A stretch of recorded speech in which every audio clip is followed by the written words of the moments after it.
នៅក្នុងដៃខ្ញុំនេះគឺមាន One UI 8.0 និង 8.5 ហើយថ្ងៃនេះខ្ញុំមានរឿងត្រូវនិយាយប្រាប់អ្នកទាំងអស់គ្នា One UI គឺជា Snow ដ៏ធំមួយនៅក្នុងទូរស័ព្ទ Samsung ដែលគេផ្ដោតទៅលើភាពឆ្លាតវៃសុវត្ថិភាពឯកជនភាពនិងសេរីភាពនៅក្នុងការកែប្រែរូបរាងរបស់វា One UI គឺតែងតែមាន version ARM និង Android One UI 8.0 Android 16 One UI 9 គឺ Android 17 ហើយខ្ញុំក៏កំពុងតែតេស្តវាដែរអញ្ចឹងមានន័យថាគ្រប់ពេលដែល One UI មាន major update មាន version ឡើងមួយកម្រិត Android ក៏មានមួយកម្រិតដែរប៉ុន្តែលើកនេះគឺចម្លែកបន្តិចត្រង់ថា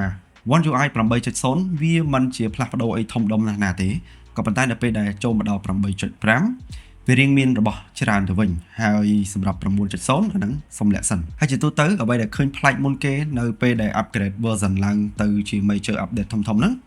គឺយើងតែឃើញមាននៅក្នុង control panel ឬក៏ control center នៅពេលដែលយើងទាញយកមកបើកនេះបើកនោះហ្នឹងអាហ្នឹងគឺជាផ្នែកមួយដែលយើងប្រើប្រាស់ជាប្រចាំថ្ងៃឃើញញឹកញាប់ច្រើនគួរសមដែរហើយណាមួយវាក៏ជាផ្នែកដែលមានបញ្ហាញឹកញាប់ជាងគេដែរពេលខ្លះគឺយើងអាចទាញច្រឡំចុចច្រឡំពេលខ្លះពិបាកមើលអញ្ចឹងហើយបានជាគេមានការកែប្រែវាជាប្រចាំ One UI 8.5 គឺមាន control panel ហ្នឹងធំល្អហើយសំខាន់គឺយើងអាច customize សឹងតែ 100% បានទាញឲ្យវែងទាញឲ្យខ្លីទាញឲ្យទៅជារូបរាងមូលយកទៅលើយកទៅក្រោមដាក់ឆ្វេងស្ដាំអីគឺបានទាំងអស់នៅពេលដែលគេបើកសិទ្ធឲ្យយើងផ្លាស់ប្ដូរបានគ្រប់ទម្រង់គ្រប់ទីកន្លែងបែបនេះគ្រប់ control មួយគឺយើងមានអ្វីដែលជាខ្លួនយើងអញ្ចឹងនៅពេលដែលយើងចង់ទៅបិទអីមួយទៅបើកអីមួយវាពិតជាងាយស្រួលដោយសារតែវាចងចាំនៅក្នុងខួរក្បាលរបស់យើងត្រង់ថាយើងជាអ្នកទាញវាយកទៅដាក់សម្រាប់ខ្ញុំអ្វីដែលខ្ញុំគិតថាវាជាចំណុចដោះស្រាយបញ្ហាមួយនោះគឺគ្រប់ពេលដែលខ្ញុំទាញពន្លឺអេក្រង់ពេលខ្លះគឺខ្ញុំពិបាកក្នុងការទាញពេលផ្អៀងទូរស័ព្ទពេលចុចដៃឆ្វេងដៃស្ដាំអីចឹងដល់ពេលនេះគឺខ្ញុំអាចធ្វើការដាក់កន្លែងដែលទាញពន្លឺអេក្រង់ហ្នឹងត្រូវនឹងម្រាមដៃរបស់ខ្ញុំដែលឈោងទៅទាញអ្នកខ្លះគាត់ពិបាកទាញពីឆ្វេងទៅស្ដាំអញ្ចឹងគាត់អាចដាក់ជាលក្ខណៈបញ្ឈរបានទាញឡើងលើចុះក្រោមប៉ុន្តែនៅពេលដែលគេផ្លាស់ប្ដូរបែបហ្នឹងគេគិតមួយទៀតដែរថាចុះបើសិនជាអ្នកប្រើពីទូរស័ព្ទ Samsung ចាស់មកតើគេនឹងមានភាពស្មុគស្មាញប៉ុណ្ណាមិនស្មុគស្មាញទេគឺយើងនៅតែមានជំរើសត្រឡប់ទៅកាន់អតីតកាលវិញដដែលរបបចាស់នៅពេលដែលយើងទាញពីលើមកម្ដងមិនថាទាញផ្នែកណាទេវានឹងបង្ហាញទាំង control panel និង notification ទាំងអស់តែម្ដងអញ្ចឹងនៅពេលដែលយើងចង់បើក control panel ច្រើនទៀតយើងគ្រាន់តែទាញបន្ថែមទៀតមកគឺវាមានដូចគ្នាអញ្ចឹងនេះគឺជាទម្លាប់ចាស់យើងនៅតែមានជំរើសក្នុងការដែលយើងអាចទៅធ្វើបែបនឹងបានដូចគ្នាហើយនៅពេលដែលគេបែងចែក notification នៅខាងឆ្វេងហើយ control panel នៅខាងស្ដាំពេលដែលយើងទាញពីលើមកហ្នឹងយើងក៏មានជំរើសទៀតក្នុងការដែល switch មានន័យថាផ្លាស់ប្ដូរទាញពីខាងឆ្វេងចេញ notification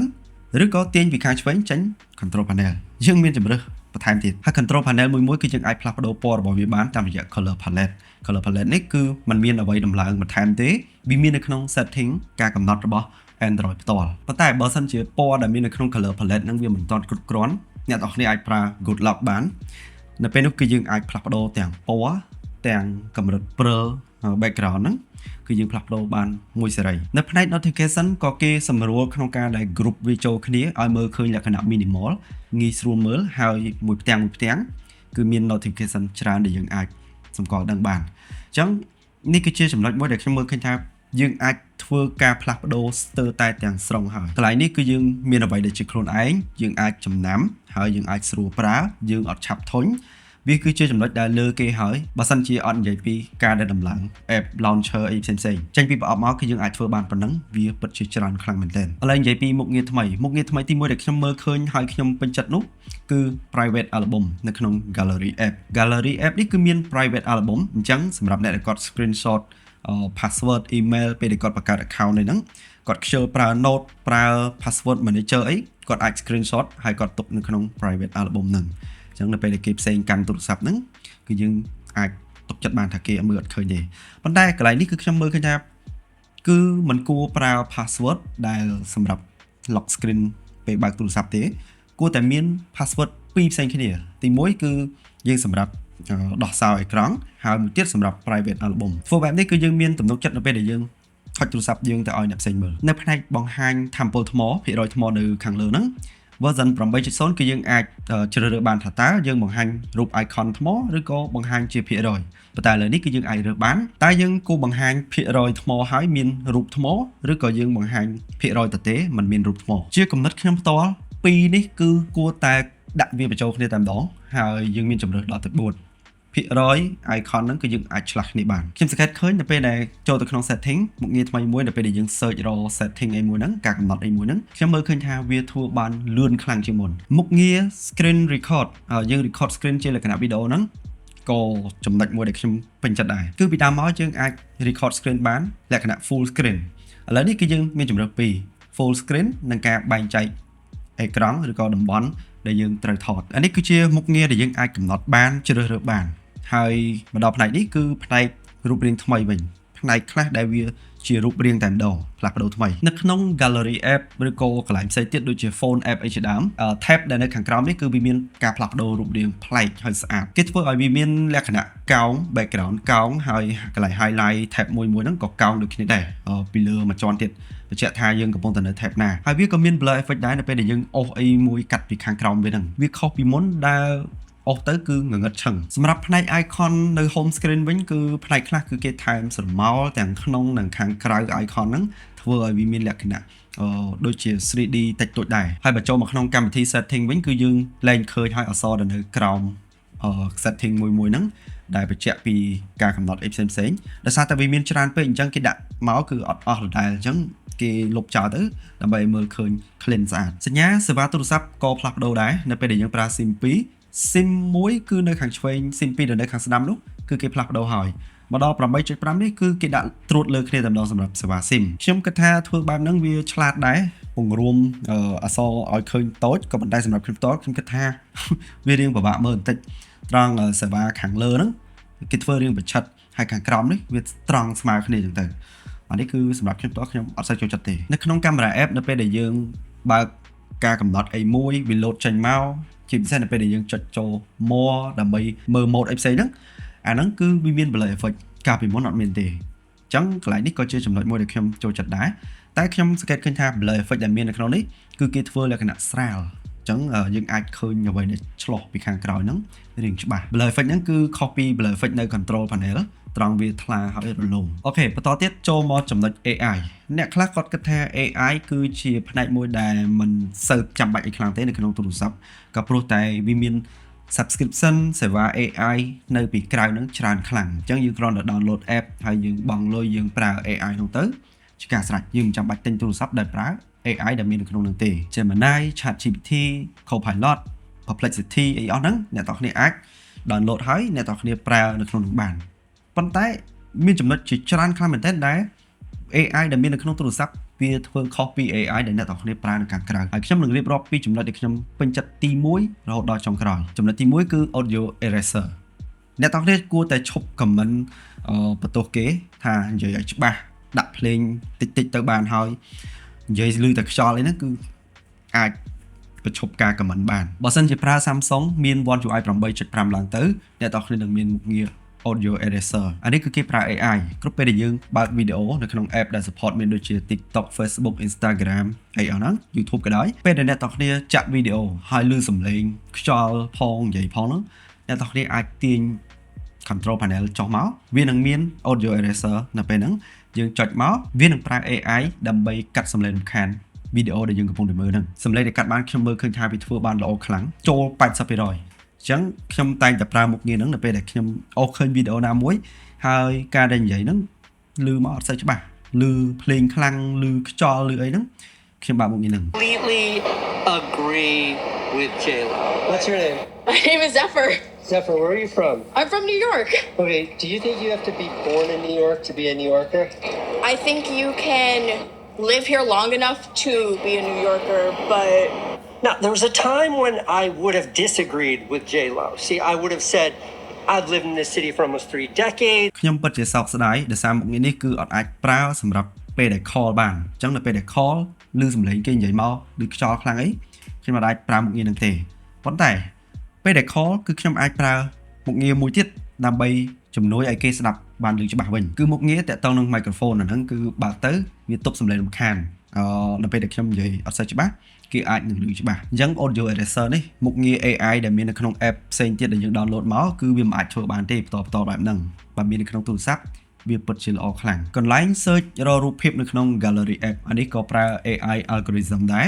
អញ្ចឹងនៅពេលដែលយើង search អីមួយលទ្ធផលដែលបង្ហាញមក 8.5 គឺវាបង្ហាញមកបានច្រើនខ្លាំងជាង ហើយមួយទៀត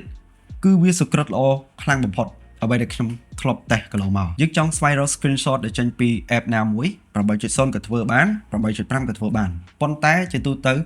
8.5 តែងតែផ្ដល់លទ្ធផលហ្នឹងបានច្រើនជាងហើយសក្រិតជាង 8.0 ពេលខ្លះគឺវារំលងខ្លះៗផ្នែកនេះគឺខ្ញុំមិនអាច screenshot បង្ហាញផុសតាំងឲ្យអ្នកទាំងគ្នាបានឃើញដោយសារតែរូបភាពដែលខ្ញុំថតនៅក្នុងទូរស័ព្ទទាំងពីរនេះគឺជាប្រភេទរូបភាព personal អញ្ចឹងខ្ញុំមិនអាចទៅបង្ហាញអ្នកទាំងគ្នាទេហើយក៏មិនចង់ដាក់ blur effect អីច្រើនដែរបន្តមកទៀតគឺកន្លែង edit រូបអានេះគឺមានច្រើនតង់ដែរមួយនេះគឺវារៀបចំឡើងវិញកន្លែងដែលយើងប្រើ AI កាលពីមុនដើម្បីលុបរូបភាពអីមួយចេញពីរូបដែលយើងបានថតឬក៏ធ្វើឲ្យរូបភាពហ្នឹងទៅជារូបបែបផ្សេងដូចជាតុក្កតាដូចជាគំនូរហ្នឹងបញ្ហាមួយដែល One UI 8.0 វានៅតែស្ទើរត្រង់ហ្នឹងគឺយើងមិនអាច edit តគ្នាបានហើយចាំ save ម្ដងហ្នឹងគឺយើងធ្វើបានទេ One UI 8.5 វាបានកែប្រែឲ្យយើងធ្វើការ edit ហ្នឹងមានលក្ខណៈងាយស្រួលយើងងាយស្រួលយល់ក្នុងការចុចហើយវាធ្វើការបានលឿនរហ័សជាងមុនប្រហែលជា2ដងឧទាហរណ៍ជាក់ស្ដែងដូចជាខ្ញុំលុបរូបភាពត្រីចេញពីចាននេះវាធ្វើបានល្អជាងមុន 8.5 វាធ្វើបានលឿនជាង2ដងហើយមួយទៀតខ្ញុំអាចបន្តលុបតទៅទៀតនៅក្នុងរូបភាពតែមួយហ្នឹងខ្ញុំមិនតន់ save ទេបើ 8.0 គឺវាតម្រូវឲ្យយើង save សិនហើយទើបយើងអាចធ្វើការ edit អីជាមួយ AI នឹងបន្តទៀតបានប៉ុន្តែ 8.5 គឺយើងធ្វើការ edit រហូតដល់ទីបញ្ចប់ចាំ save អានេះគឺជាជម្រើសដ៏ល្អហើយ 8.5 ក៏មានកន្លែងមួយដែលយើងអាចសរសេរ generate រូបភាពនឹងបានមានន័យថាយើងសរសេរអីមួយឲ្យ AI វាកែប្រែរូបហ្នឹងបន្ថែមរបស់អីមួយឲ្យរបស់ហ្នឹងទៅជាវាចទៅជាត្រង់អីហ្នឹងគឺយើងអាចធ្វើបានឧទាហរណ៍ដូចជាខ្ញុំអាចយករូបផ្សេងមកធ្វើជា background សម្រាប់រូបភាពមួយហ្នឹងបដូរពណ៌បដូរអីក៏វាធ្វើបានដែរឧទាហរណ៍ដូចជាខ្ញុំចង់ generate រូបត្រីយកមកដាក់ក្នុងចាននឹងវិញបន្ទាប់ពីលុបហើយខ្ញុំអាច generate បានប៉ុន្តែវាមិនដំណើរការ 100% ទេអានេះគឺជា AI នៅក្នុងទូរស័ព្ទវាមិនមែនជា service ដែលយើងបង់លុយទេមិនមែនតែរូបភាពនៅក្នុង gallery app ទេគឺយើងអាចធ្វើបានទាំងដែលរូបភាពយើងកំពុងតែអូស Facebook មកក៏យើងធ្វើបានដែរយើងមិនចាំបាច់ save ឬក៏ screenshot យកទៅទុកហើយយកមក edit ចឹងទេគឺវាមាន tool មួយទៀត AI select អានេះគឺទាញចេញពី X panel មកដែលវាមានស្រាប់នៅក្នុង Samsung ដូចគ្នាយើងគ្រាន់តែគូស select ទៅលើរូបភាពអីមួយដែលយើងចង់យកទៅ generate យកទៅ edit ដូចនៅក្នុង gallery app ហ្នឹងតែពេលដែលយើងគូសហើយគឺវាមានជំរើសដូចគ្នាទាំងស្រុងចឹងគឺងាយខ្លាំងមែនតើរូបខ្លះយើងឃើញយើងយកទៅ generate បានយើងយកទៅ edit បានហើយសម្រាប់អ្នកដែលគាត់ចូលចិត្តលេងជាប្រភេទ file animation គូសហើយយើង record ជា screen រយៈពេល 4-5 វិនាទីទៅមិនបាច់ប្រើ app ចេញពីណាមកទៀតទេ built in នៅក្នុងទូរស័ព្ទ AI select នេះគឺវា powerful នៅក្នុងការដែលយើងគូសវានៅលើអេក្រង់គូសហើយគឺវាសម្គាល់ដឹងអក្សរគឺយើងអាច select copy បានហើយប្រភេទ email website លេខទូរស័ព្ទវាស្គាល់ហើយយើងអាចចុច save ចុច call ចុចធ្វើអីបានទាំងអស់មានន័យថាវាស្គាល់អាហ្នឹងជាលេខទូរស័ព្ទជា email ជា website អីចឹងហើយយើងអាច screenshot ធម្មតាក៏បានអញ្ចឹងនិយាយទៅគឺ powerful ខ្លាំងសម្រាប់ AI select សម្រាប់ performance និង animation បើសិនជាប្រៀបធៀបគ្នាខ្ញុំមិនអាចប្រៀបធៀបបានហើយក៏មិនគិតថាមួយណាល្អជាងមួយណាដែរត្រង់ថាទាំងពីរនេះគឺនៅពេលដែលខ្ញុំប្រើទាំងពីរកន្លែងខ្លះគឺវាមាន 8.5 លឿនជាងកន្លែងខ្លះ 8.0 លឿនជាងដូចជានៅពេលដែលខ្ញុំទាញ search នៅ home screen ហ្នឹង 8.0 គឺវាលឿនជាងផ្នែកផ្សេងទៀត animation 8.5 លឿនជាងអញ្ចឹងគឺអាចនិយាយបានថា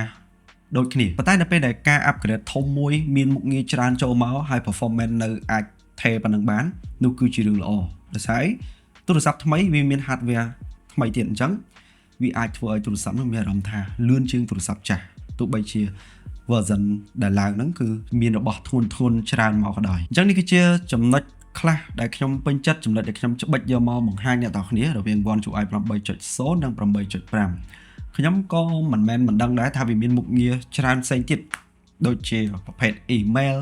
តាក់ទងនឹងការសន្ទនា transcribe អីអស់ហ្នឹងគឺវាមានប៉ុន្តែមិនសូវមានអ្នកប្រើទេហើយខ្ញុំផ្ទាល់ក៏ខ្ញុំមិនដែលប្រើដែរ call screening អីក៏ជាមុខងារថ្មីនៅពេលដែលគេ call មកយើងឲ្យវាទទួលចំនួនហើយយើងសម្រាប់ចិត្តពេលក្រោយថាគួរលើកឬក៏អត់អីហ្នឹងវាមានក៏ប៉ុន្តែសម្រាប់ខ្ញុំមិនដែលប្រើការបែបហ្នឹងទេជារួមទៅអ្នកដែលធ្វើការនៅ office គាត់មានតំណែងទៅកាន់បរទេសឬក៏ជនជាតិអីផ្សេងការងារ professional អីនៅ office ហ្នឹងគាត់អាចប្រើនេះជំនួយការបានប្រភេទ email ឲ្យវាជួយសរសេរប្រភេទមួយទៀតដែលវា transcribe audio ដែលយើង record មកវាធ្វើឲ្យចេញជាអក្សរហ្នឹងពេលយើង record នៅកន្លែងប្រជុំអីអានេះគឺសិតតែមានទាំងអស់អ្វីដែលខ្ញុំបង្ហាញគឺលក្ខណៈការប្រើប្រាស់របៀបខ្ញុំតែខ្ញុំចង់បញ្ជាក់មួយថាមុខងារទាំងអស់នេះគឺវាមាននៅក្នុងទូរស័ព្ទផ្ទាល់ ទូរស័ព្ទដែលមាន AI Galaxy AI មិនមែនការដែលយើងប្រើ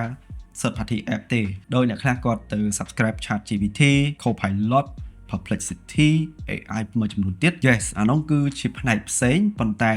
រឿងខ្លះដែលយើងធ្វើភ្លាមនៅក្នុងទូរស័ព្ទយើងមាន AI គឺវាល្អជាងត្រង់ថាយើងមិនចាំបាច់ save ជា video save ជា file យកទៅដាក់ app នោះទៅដាក់ website នោះដើម្បីឲ្យវាធ្វើការមិនចាំបាច់ទេសម្រាប់ខ្ញុំផ្ទាល់ការដែល generate រូបភាពអីផ្សេងសម្រាប់ការងារអីគឺខ្ញុំមាន subscription AI ផ្សេងខ្ញុំអត់ប្រើ AI នៅក្នុងទូរស័ព្ទទេដោយសារ AI នៅក្នុងទូរស័ព្ទវាមិនទាន់ចិត្តវាមិនលឿនវាមិនសុក្រិតផ្ដល់លទ្ធផលមកឲ្យដូចអ្វីដែលខ្ញុំ subscribe នៅ AI ផ្សេងទេក៏ប៉ុន្តែបើសម្រាប់អ្នកដែលគាត់គ្រាន់តែយកទូរស័ព្ទទៅគាត់ចង់មានរបស់លេងច្រើន generate រូបភាពបដូររូបភាពទៅជាតុក្កតាទៅជាគំនូរគាត់ចង់លក្ខណៈ fun លក្ខណៈជំនួយ research អីតិចតួចអាហ្នឹងយើងចាំបាច់ទៅ subscribe នាំអស់លុយទេយើងមានទូរស័ព្ទយើងមាន AI នៅក្នុងស្រាប់អញ្ចឹង One UI សម្រាប់ខ្ញុំវានៅតែជា UI មួយដែលឈរឆ្ងាយពីគេវាមានរបស់កាន់តែច្រើនទៅហើយគេសម្រិតសម្រាំងមុននឹងគេដាក់ update មក One UI 9ក៏ខ្ញុំកំពុងតែតេស្តដែរ version beta ទេខ្ញុំមានវីដេអូបន្ថែមទៀតចឹងកុំភ្លេចសម្គាល់ខ្ញុំម្នាក់មួយទៅគ្រប់ platform ទាំងអស់អរគុណជួបខ្ញុំនៅវីដេអូបន្ត